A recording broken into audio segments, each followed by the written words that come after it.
Guys welcome back to my channel. सभी लोगों को हर हर महादेव। तो चलिए आज का वीडियो से हम स्टार्ट करते हैं। तो इस मूवी में हम देख रहे हैं जो लड़की वो मतलब एकदम खुले आसमान में मतलब अपने मम्मी पापा के साथ रहती है, काफ़ी हैप्पीनेस के साथ। लेकिन बाद में इसका ये तो एक सपना रहता है। असल बात तो ये रहता है कि इन दोनों का डिवोर्स हो चुका रहता है। इनके 2 बच्चे रहते हैं। डिवोर्स के बाद एक मम्मी के साथ रहती है और एक पापा के साथ रहती है। तो मतलब जो इसकी मम्मी थी इन्होंने भी अपनी दूसरी शादी कर ली और जो पापा थे वो भी दूसरी शादी कर लिए। तो जो मतलब इनके साथ जो बच्चे रहते थे ना, तो इनके जो एक्स थे वो काफ़ी ज़्यादा इसको टॉर्चर करते थे कि तुम अपनी बच्ची को अब मेरे साथ नहीं रख सकती हो। तो इसकी माँ बेचारी, देखिए माँ तो माँ ही होती है, तो ये क्या करती थी कि अपनी बच्ची को कुछ टाइम के लिए दूसरों के घर छोड़ देती थी, खिलौने वगैरह देकर, पैसे कुछ देकर कि आप मेरे बच्ची को रखिए।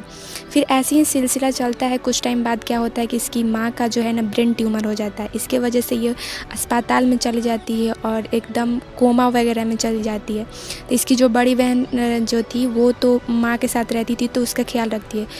फिर इस लड़की को पता चलता है कि इसकी माँ को ब्रेन ट्यूमर हो जाता है, तो ये भागी भागी अस्पताल आती है। फिर कुछ टाइम तक रहती है वहीं पे। फिर क्या होता है ना, ऐसी सिलसिला चलता है। फिर उसके बाद इसके फादर का भी जो है ना लीवर में प्रॉब्लम हो जाता है।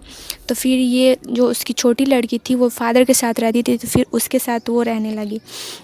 फिर क्या होता है ना कि ये जो लड़कियां थी इसको पढ़ाई में बहुत प्रॉब्लम होता था कि मतलब घर का भी काम कौन करेगा। फिर एक दिन ये टीचर से जाकर बोलती है कि मैम मुझे छुट्टी चाहिए। तो मैम बोलती हैं कि छुट्टी तुमको कैसे दे यार, तुम्हारा 3 मंथ में बोर्ड का एग्ज़ाम है, तुम कैसे करोगी। तो ये बोलती है कि मैम ये इशू है, मतलब अपना प्रॉब्लम बताती है। फिर उसके बाद मैम बोल देती है कि ठीक है जाओ। फिर वो अपने पापा का बहुत अच्छे से ध्यान भी रखती है, घर पर सेल्फ स्टडी भी करती है।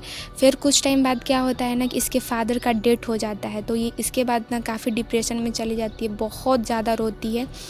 फिर ना कुछ टाइम बाद ऐसे ही चलता है तो इसके घर में 2 लेडीज़ आती हैं, मतलब मिलने के लिए। जैसे हमारे यहाँ कुछ होता है तो कैसे हमारे रिश्तेदार मामा मामी जो भी लोग हैं वो आते हैं, तो इसके यहाँ भी कुछ लोग आए इनके मिलने। तो ये जैसे हमारे यहाँ धर्म ग्रंथ होता है ना, तो ये लोग तो क्रिश्चियन फैमिली से थे, तो वो लोग का भी कुछ क्रिश्चियन का ग्रंथ होता है, तो वो लाए जिसमें पॉजिटिव थिंकिंग था। तो वो बताए उसमें कि मतलब गॉड पर बिलीव करोगी तो तुम्हारा सब अच्छा होगा। तो वो जैसे जैसे बताई वो करी ये सब।